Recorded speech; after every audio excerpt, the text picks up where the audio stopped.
Friends, ఈ వీడియోలో మనం మెయిన్గా 5 పాయింట్స్ చెప్పుకుంటాం. పాయింట్ నెంబర్ 1 ఎస్ఈఓ అంటే ఏంటి, పాయింట్ నెంబర్ 2 ఎస్ఈఓలో ఎంతమంది మెంబర్స్గా ఉన్నారు, పాయింట్ నెంబర్ 3 అసలు ఇది ఎప్పుడు ఎస్టాబ్లిష్ చేశారు అండ్ ఇందులో మెయిన్ మెంబర్స్ ఎవరు, పాయింట్ నెంబర్ 4 దీనివల్ల ఇండియాకి యూజ్ ఏంటి, పాయింట్ నెంబర్ 5 ఎందుకు ట్రంప్ మామ ఎక్స్ ప్లాట్ఫామ్లో ఈ మీటింగ్ తర్వాత పిచ్చి కుక్కలా అరుస్తున్నాడు. ఇంకా వీడియో స్టార్ట్ చేద్దామా? Hello everyone, welcome to we must no YouTube channel. ముందుగా పాయింట్ నెంబర్ 1 ఎస్ఈఓ అంటే షాంఘై కోఆపరేషన్ ఆర్గనైజేషన్. నెంబర్ 2 ఎస్ఈఓలో ఎవరెవరు మెంబర్స్గా ఉన్నారు. ఈ ఎస్ఈఓలో టోటల్గా 9 ఫుల్ మెంబర్స్ ప్లస్ 3 అబ్జర్వర్స్ ఉన్నారు. ఫస్ట్ 9 ఫుల్ మెంబర్స్ ఎవరు అంటే China, India, Russia, Pakistan, Iran, Kazakhstan and మిగతావి స్క్రీన్ మీద ఇస్తున్నా. పాయింట్ నెంబర్ 3 అసలు ఇది ఎప్పుడు ఎస్టాబ్లిష్ చేశారు అండ్ ఇందులో మెయిన్ మెంబర్స్ ఎవరు, ఎందుకు ఎస్టాబ్లిష్ చేశారు. 1990స్లో సోవియట్ యూనియన్ టైంలో చాలా border issues, terrorism and drug trafficking ఇలాంటివి చాలా ఎక్కువగా జరిగేవి. సో దీనికి చెక్ పెట్టడానికి అండ్ వెస్ట్ కంట్రీస్కి బుద్ధి చెప్పడానికి ఈ ఎస్సీఓ స్టార్ట్ చేశారు. ఇందులో మెయిన్గా 4 మెంబర్స్ అని చెప్పుకోవచ్చు. China, India, Russia, Pakistan.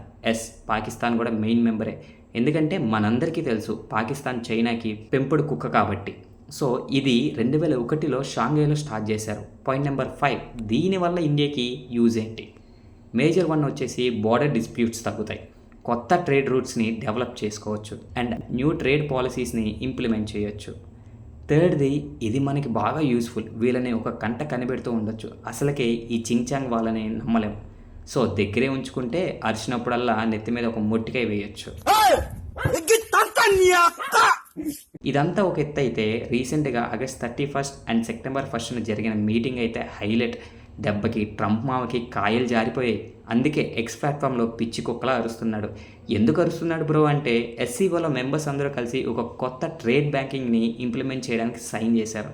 ఇది గనక సక్సెస్ అయితే డాలర్ని లెఫ్ట్ లెగ్తో తంతారు, ఇంకా డాలర్ పతనం స్టార్ట్ అవుతుంది. అందుకే ట్రంప్ మామ India is a big country, don't share the bed అని కుక్కలా అరుస్తున్నాడు.